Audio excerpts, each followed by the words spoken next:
They say you can't escape where you come from. But what if I told you that was a lie? A lie passed down so often that it became culture. Every generation has two kinds of people: those who inherit wealth and those who decide to create it. And sometimes the only difference between these two people is one single decision. That decision to stop blaming and start building today. That's what makes the difference. Today, we're not just talking about money, we're talking about mindsets. We're talking about the silent rebellion that begins when you say, if I am not from a rich home, then a rich home can't come from me. This is not just motivation. It's a call to rewrite your bloodline story. Most of us were born into systems that celebrated survival, not strategy. We grew up hearing things like, money doesn't grow on trees. We were told to get a job and not build one. We were told to dream small and not big. But what if poverty isn't an identity? It's just a system that no one bothered to upgrade. Generational poverty is not a curse. It's a culture. And culture is only powerful until someone questions it. So you see, most rich families don't pass down money first. They pass down that mentality. The belief that money is a tool, not a master.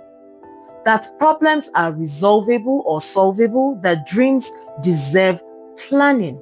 Poor families, on the other hand, no offense please, often pass down fear disguised as wisdom. You hear things like, don't take the risk, play it safe, just be careful. But safety doesn't build legacy. Strategy actually does. So every legacy begins with one person who gets tired of seeing their parents struggle, tired of seeing talents waste, tired of watching dreams die in silence. That exhaustion can either break you or give you a rude awakening. So when you say a rich home will come from me, you are not just chasing money, you are reprogramming a generation. Because wealth is not born into the bank, it's born into the mind. The richest people didn't start with resources, they started with resolve. Let's use Aliko Dangote.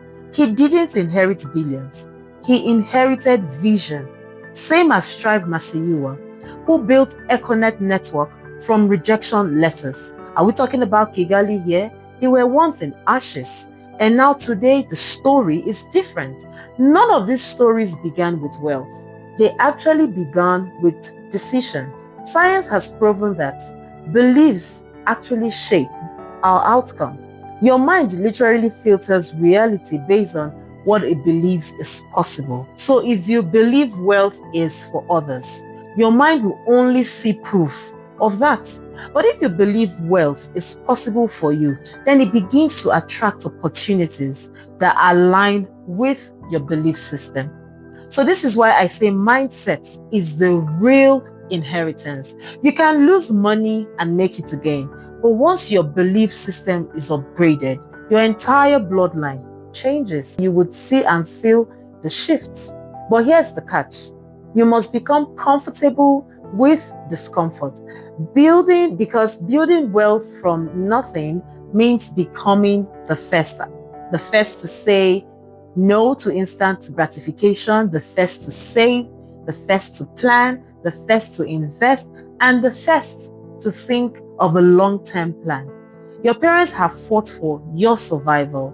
You must fight for your own sustainability. And your children will equally fight for your scalability. Let's be honest, not everyone makes it. Please, no offense. Not because they can't, but because they give up too early.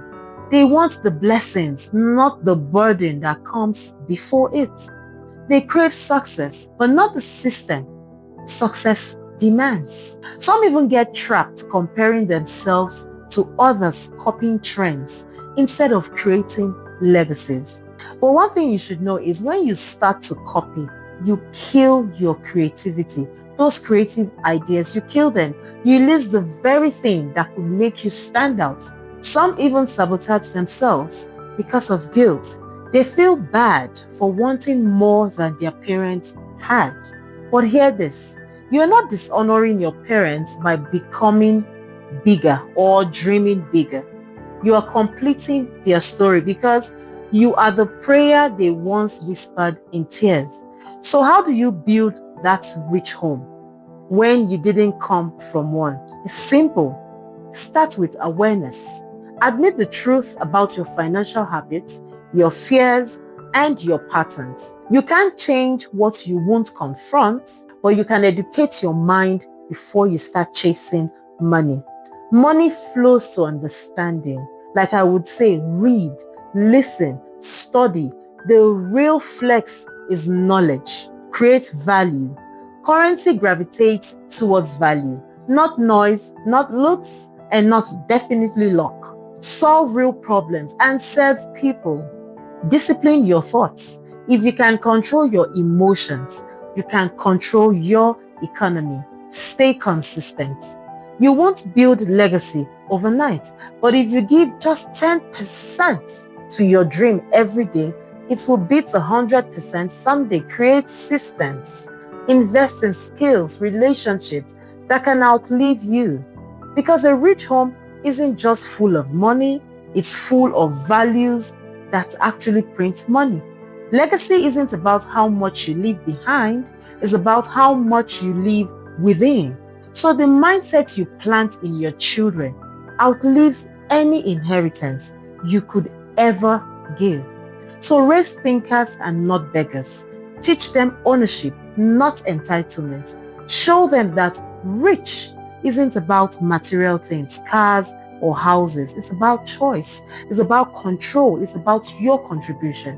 When you build from nothing, the greatest reward isn't what you give, it's what you become. Because wealth is not about having more, it's about being more. If you're watching this right now, maybe you're tired of starting over. Maybe you have tried and failed, saved and lost, dreamt and doubted. Please hear me clearly. You are not behind. You are just in your building season.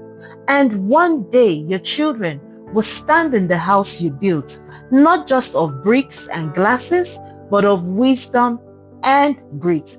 And they will say, we were not born rich, but we were born ready. My name is Letitia Ediri. Here we tell the truth, unfiltered, uncensored, and unapologetic. See you in my next video.